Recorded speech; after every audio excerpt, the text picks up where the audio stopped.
If World War III begins, its impact will cover almost all aspects of human life, from warfare and economics to climate and social structure. Let's delve into the possible scenarios and consequences.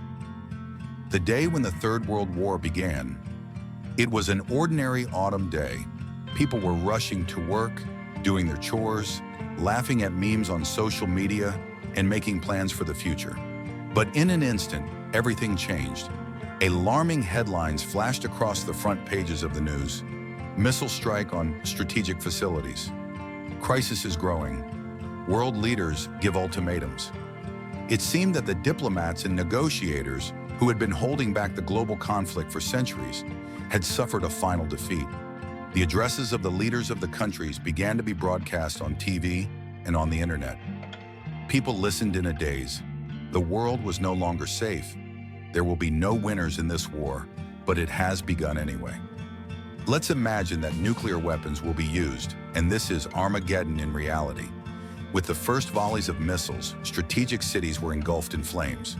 Moscow, Washington, Beijing, London, everything disappeared in a firestorm. Thermonuclear explosions have turned megacities into scorched deserts. For a moment, there was a terrible silence. For a few seconds after each explosion, the sky flashed like a second dawn. But this dawn carried no hope, only destruction. Thermonuclear explosions will instantly destroy cities, turning them into ruins. The shock wave spreads for tens of kilometers, killing all living things. Thermal radiation from nuclear explosions causes third-degree burns even at a considerable distance from the epicenter. After the explosion, radioactive ash, precipitation, remains which spreads through the atmosphere for thousands of kilometers. Acute radiation sickness will affect survivors of humans and animals, and long-term exposure will lead to an increase in cancer and mutations in offspring. The particles of ash and soot released into the atmosphere will block sunlight, causing global cooling and reducing harvests for decades. A mass extinction of the population is possible due to famine and the collapse of agriculture. The countries participating in the war will completely lose their industrial potential. Production facilities, transportation systems, and trade chains will cease to function. The prices of resources, fuel, food will soar, causing global economic crises. A few weeks after the first strikes, the sun no longer peeked out from behind the clouds. The sky was covered with a thick layer of soot and ash, which soared into the atmosphere after nuclear explosions. The temperature began to drop sharply and icy darkness set in. Scientists have long warned about such a phenomenon and called it a nuclear winter. Sunlight could no longer break through the clouds and a new ice age began on the planet. Crops will die from cold and radiation. Even those who escaped the bombing have now begun to die of hunger and disease. Rivers and lakes were poisoned, and the few animals that remained alive became victims of hunting by people who had lost all morals. We also do not forget about the conventional war. Mobile armies with tanks, planes, and missile systems will fight for control of strategically important points. Battles will unfold on land, in the air, at sea, and even in space.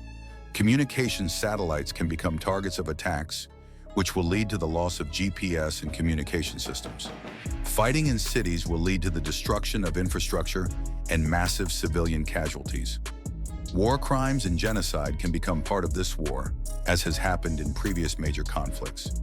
Millions of people will be forced to become refugees, rushing to safe regions. This will create a huge burden on the countries hosting refugees. Diseases will spread in refugee camps, and conflicts over resources will begin. Of course, cyber warfare and information attacks will not be complete. The war in the digital space and cyber attacks on critical infrastructure. Banks, energy companies, and transportation systems will be hacked, leading to economic collapse and chaos in cities. Power plants and water pipelines can be paralyzed, leaving millions of people without electricity and water. Fake news and disinformation will be used to foment panic and undermine trust between nations. Social media will become a battleground for people's minds, where every false post can cause riots. All this will lead to global political and social changes. The regimes of many countries may collapse under the pressure of war. Coup d'etat, the arrival of dictatorial leaders, and the disintegration of countries into smaller entities are possible. Alliances such as NATO or the CSTO will either strengthen or disappear due to internal disagreements. Governments can impose martial law by abolishing civil rights and freedoms, such as freedom of speech and movement. In conditions of war, total control over society is increasing. Cameras, surveillance, censorship, and arrest will become a daily occurrence. The worst thing this war can lead to is an environmental collapse. The war will lead to the massive destruction of forests, rivers, and seas. The fighting will cause the leakage of toxic substances, which will destroy many species of flora and fauna. Nuclear explosions and chemical weapons will leave some territories uninhabited for centuries. Industrial and military smoke, fires, and explosions will worsen the state of the atmosphere, accelerating global warming or provoking a nuclear winter. Natural disasters such as earthquakes and tsunamis will become even more devastating due to weakened protection and warning systems. The events taking place will have a huge impact on any kind of economy and will attract terrible consequences. Financial markets will collapse and national currencies will lose their value. People will switch to a barter economy. Shortages of food and resources will become commonplace. The black market and speculation flourish in such conditions. Economic recovery will take decades, and not all countries will be able to return to their previous standard of living. How can we still avoid these events? The main solution, of course, will be diplomacy and negotiations. International conflicts should be resolved through peaceful negotiations and mediation, not by military means. The importance of organizations, such as the United Nations, for monitoring the observance of peace should be strengthened.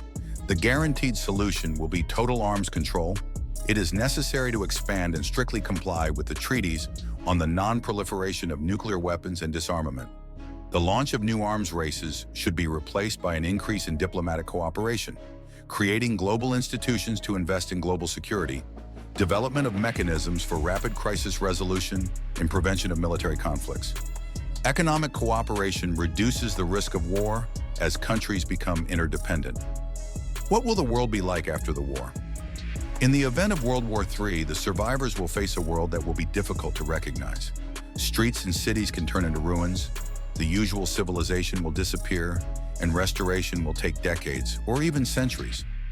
A scenario is possible in which civilization will fall back to a primitive level and people will struggle for basic resources like food and water.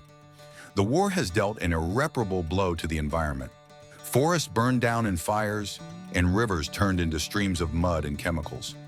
Radiation and warfare have wiped entire ecosystems off the face of the earth. Numerous species of animals and plants have disappeared, and the earth has lost its former appearance forever. Hunger has become an integral part of the new reality. The remnants of agriculture were destroyed by radiation and climate disasters. Those who remained alive hunted the last animals and grew food in underground greenhouses, trying to avoid poisoning. In a world destroyed by war, civilization would have rolled back thousands of years. People survived as best they could. They searched for food among the ruins of cities, exchanged the last remnants of valuable things for water or fuel. Technology no longer mattered. Smartphones and computers became useless junk. Those who used to sit in offices were now chopping firewood and hunting rats. But despite the horror and despair, hope sometimes flared up among the ruins. Small groups of survivors began to unite, share the latest resources, and support each other. People gradually realized that only together they had a chance for the future, no matter how dark it was. However, until the war has begun, humanity has a chance to prevent a catastrophe. Maintaining peace and cooperation is the only way to ensure that World War III remains a gloomy hypothesis. The Third World War became a monument to human stupidity and greed.